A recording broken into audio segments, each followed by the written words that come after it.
Shalom, nama saya Devi Gayatri Nenggolan. Saya dari kelas 12 IPS 2. Saya berasal dari Sekolah SMA Negeri 23 Batam. Saya akan membuat tugas agama Kristen tentang protes pelanggaran HAM yang diajarkan oleh Bu Puput.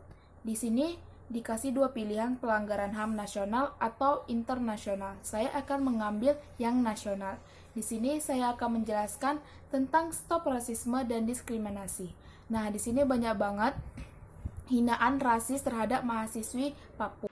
Inilah rasa ujuk orang Papua untuk memberhentikan rasisme terhadap orang Papua dan menstopkan rasis terhadap orang Papua di Indonesia. Sejumlah mahasiswi Papua yang tengah menempuh studi di luar negeri mengatakan demonstrasi anti-rasisme menyusul kematian George Floyd di Amerika Serikat perlu dijadikan momentum untuk membuka mata semua pihak bahwa rasisme masih terjadi dan perlu ditangani. Para mahasiswi ini bercerita pengalaman mereka sendiri menghadapi cercaan dan tindakan rasis, baik di Indonesia ataupun di tempat mereka menempuh studi. Video George Floyd, pria kulit hitam yang ditindih lehernya dengan lutut petugas polisi kulit putih, kondisi yang menyebabkan meninggal menyebar cepat dan memicu aksi unjuk rasa besar di banyak kota Amerika Serikat dan sejumlah negara.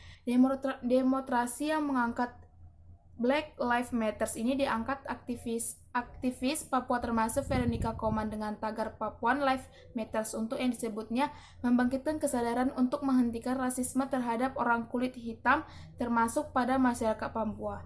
Seorang mahasiswi asal Papua, Florida, Nasa Tegai, yang tengah mengambil S2 di bidang teknik pertambangan di University of Nevada, Reno, sempat menyaksikan protes anti-rasisme di kota Amerika Serikat tersebut. Demonstrasi yang mengingatkannya atas ucapan rasis yang pernah dialami. Ada yang pernah bilang di Papua sudah ada mobil ya, di sana sudah pakai baju, di sana masih makan manusia, atau orang Papua kok bisa sampai di sini atau di Amerika tuh sendiri. Cantik ya untuk ukuran orang Papua. Tutur Florida yang mendapatkan beasiswa untuk studi di Amerika sejak 2012 setelah lulus dari SMA di Jayapura. Tindakan rasial bukan cuma datang dari sesama orang Indonesia, tetapi juga dari orang Amerika. Ada yang tidak mau duduk di samping Florida dan transportasi umum walaupun kosong. Ada yang langsung memegang dompet saat Florida berada di dekat mereka dan lainnya sebagainya. Namun, ia menambahkan banyak keluarga dan teman-teman dari Indonesia yang memperlakukan Florida dengan baik sebagai sesama orang Indonesia. Nah, di sini Indonesia masih dalam proses.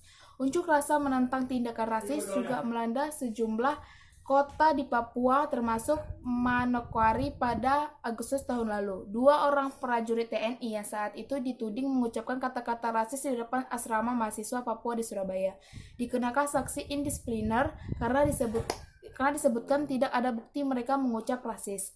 Sandriati Moniaga, Wakil Ketua Komisi Keragaman Indonesia, secara formal mengakui adanya keragaman ini sudah jelas, bahkan Indonesia juga telah menetapkan undang-undang penghapusan diskriminasi ras dan etnis. Artinya Indonesia mengakui adanya diskriminasi ras dan etnis. Tapi bagaimana ini dilaksanakan?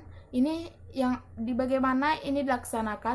masih pelan-pelan berjalan, kata Sandrayati.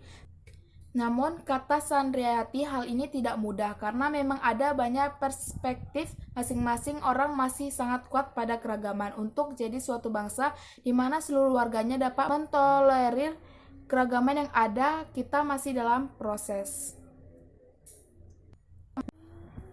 Sebagai penutup, saya akan memberikan pesan dari Alkitab. Di dalam kitab suci dikatakan, Tuhan tidak pernah membeda-bedakan manusia. Semuanya sama derajatnya di hadapan Tuhan ketika datang kepadanya. Meskipun sekarang kita sudah berbagi-bagi dalam berbagai kelompok ras, suku, dan etnis, pada dasarnya kita masih bertalian keluarga dengan semua orang. Karena itulah kita diajarkan untuk saling mengasihi, membela, dan peduli kepada sesama kita.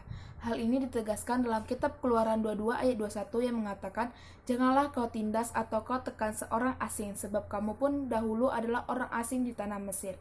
Sekian saya, jika ada kata-kata yang salah mohon dimaafkan. Semoga di negara kita tidak lagi saling membeda-bedakan antara agama, etnis, suku, ras, warna kulit, dan jenis kelamin. Karena semua itu sama di mata Tuhan. Terima kasih.